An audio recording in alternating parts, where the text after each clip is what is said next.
folks, welcome back to another video. So I can tell you with confidence, one of the best combinations I have in my catalog of all these devices that I currently own is this combination right here. This is the iPad Air 2. Go out a little bit. iPad Air 2 and the iPhone 6 Plus, or excuse me, iPhone 6. This has got to be one of the best combinations that I have and have owned, because iOS is a great operating system. Why is it a great operating system? Well, I think Apple has figured out something that Android tablet makers has not. The Apple iPad obviously is dominating the tablet world, and just look at it against some of the Android devices that are out, the tablets that are out. I'm definitely a pro Android person, but all my testing and stuff over the last couple of weeks of Android tablets and the iPad, it's just proven that Apple has gotten it right when it comes to the iPad. There's probably one of the most flawless experiences on a tablet is right here.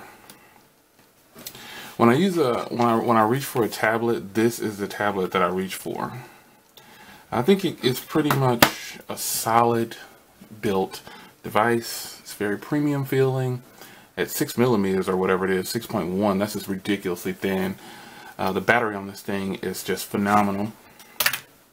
And there's not much complaints about this when it comes down to day-to-day use. This battery can last for a long time. I mean, it lasts for a long time. So if you've never used a iPad, it definitely will last you for a couple of days, easy. As you can see, I've been doing the last 24 hours, I've been doing a lot of web browsing and a little bit of gaming, some music and Netflix. But overall, the iPad is by far my go-to tablet over every other tablet that I have that's Android. And I think it's just because the way this is put together, the way the way it works, it's just flawless. I don't have any issues with it, never had any problems with it. The battery on it is just great. Now, well, I said the combination, and that's this as well. This is if you were fortunate enough to grab an iPhone 6 64 like I was when they had them on special, that's a good thing because it was $650. This by far has great battery life as well. If you don't have an iPhone or you consider getting one, this will be one to get. The iPhone 6 is a really nice device. It's one of my go-to devices as well. Now, you know, I have several Android devices, but I think the fact of the matter is the Apple products, the iOS 8, is very well optimized. Now, this video isn't just to, you know, I won't say anything bad about Android because obviously I love Android, but this is just to highlight and recap that the iPhone 6 and the iPad Air 2, they're pretty good, and the regular iPad Air and the iPad Mini, all good. I won't bring in the iPad Mini, but the fact of the matter is they all have great battery, and I've heard people say that their battery is not very good. And you know, again, that depends on the user. But I can tell you, I am a heavy user. I'm always on about 4 devices at a time, maybe an Android phone, an iPhone, a tablet, and you know, one other device like my 360 is always on. This thing right here lasts, oh boy, almost 2 days. So I've always got something going. Yeah, it's at 83%. It's been on since yesterday, and it's still at 83%, and it's still going. It's very good battery.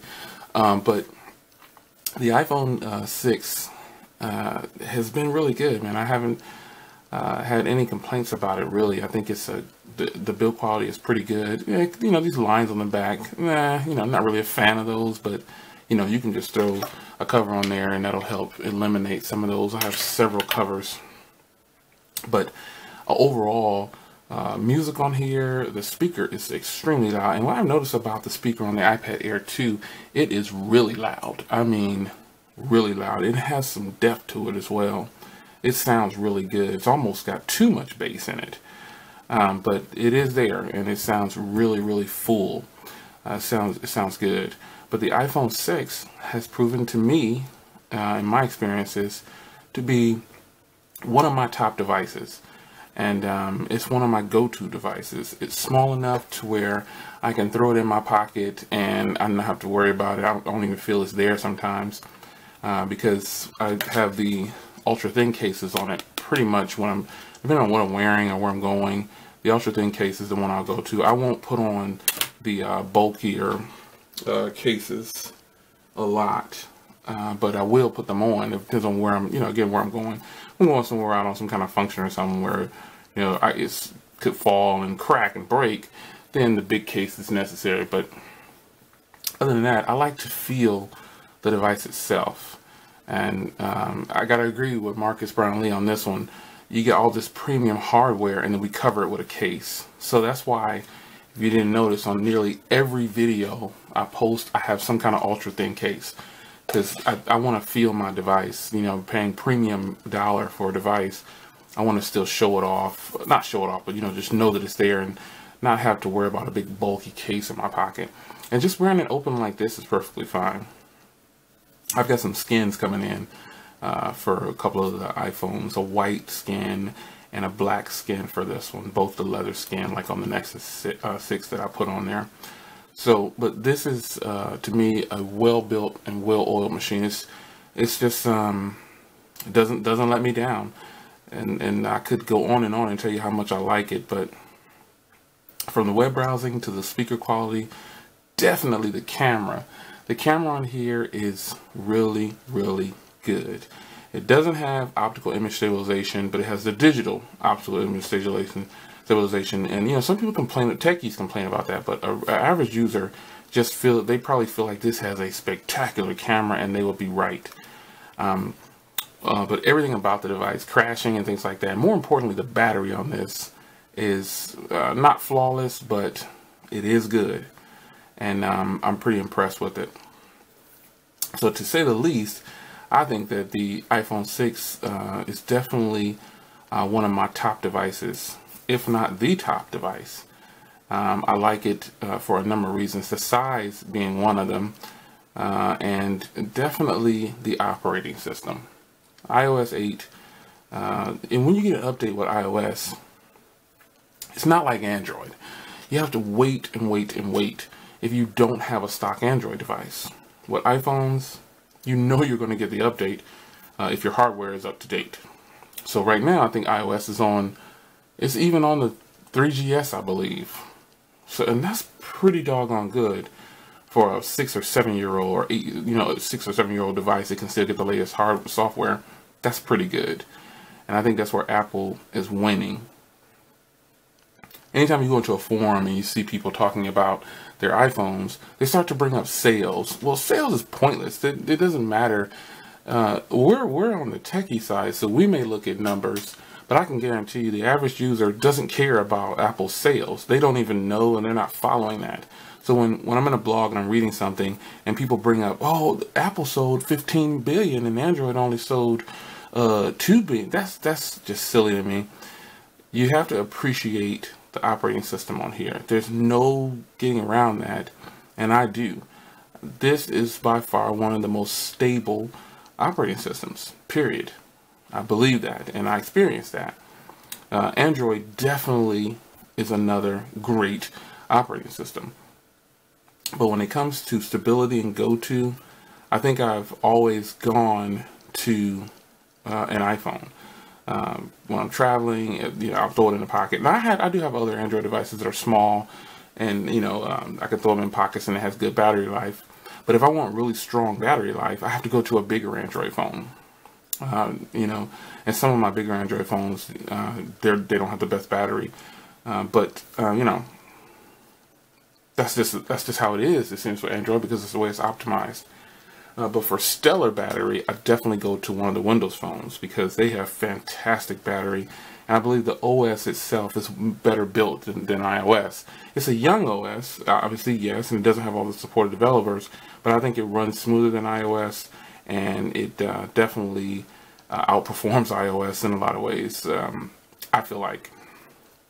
Nonetheless, I think an iPhone is probably going to be always in my catalog because they've proven to me that you're going to get your updates, and so most of the devices are future-proof. One thing about iPhones, they hold great value. You can probably look up an iPhone 5 now and still see that it's selling for $300, $350, and they're actually selling for that. There are not very many Android phones that do that. There's hardly no resale on most Android phones. I'll give you a great example. My LG L90, trade-in on that, no more than $40. That's just horrible. It's just not good. And the LG L90 is a pretty good phone. Another example of trade-in value, I took one of the 635s, Nokia's Lumia 635s, to T-Mobile, and I said, hey, what's the trade-in? It was $5. And the Lumia 635 is just as good a seller and just a better, if not a better phone in a lot of ways than the iPhone 6 and iPhone 5. Well, I won't say this is better. In some ways it might be better than the iPhone 6, but definitely competes with the iPhone 5 and it's better in a lot of ways. But how could it only be worth $5 on a trade-in? But if you take a 3GS and trade it in, you can probably get $80 to $100 for it. Why is that? And I would say just because the operating system is well put together, it's almost future-proof. But when the hardware changes, you know, you'll probably need to update your iPhone and get a new one, depending on what the requirements are for the next release of iOS. But as it stands right now, the iPhone 6 should be good for another 7 years probably, just like the 3GS. That operating system, I believe I think it can get iOS 8. Correct me if I'm wrong, but at least I know the iPhone 4 got iOS 8. And how old is the iPhone 4? It's really old. Let me go back and just check. It came out in 2010. So that phone is 4 years old and it's still getting the latest operating system. That's a huge plus for people who don't upgrade their phones very often. That's a huge plus. Huge. So, you know, you got to wonder why so many people like the iPhone, because they're getting all their updates. They're getting everything, and it's well worth it. In the end, you can keep the device for a very long time. I think it's the iPhone 4S that's actually getting iOS 8, but I think I've seen people with a 4 that have iOS 8. So I don't know, but just correct me if I'm wrong in the comments. But this is another reason why I absolutely love having an iPhone in my catalog, because there's no bloatware, you know, there's no carrier branding. They definitely got that right. It just says iPhone. And this FCC branding that people complain about, that doesn't really bother me, but there's just a lot of things about this device, or iOS I should say, that is great. Now, what would I change about the iPhone 6? Like everyone knows, I would take away these antenna lines and work it out a different way. Now, the camera bump doesn't bother me, but I know most users might not want the raised camera. Find a way to eliminate that. I'd give it dual speakers, dual stereo speakers. That's something that I would do. I'd keep this headphone jack at the bottom, that's for sure. If they had to put a speaker up top, I don't know.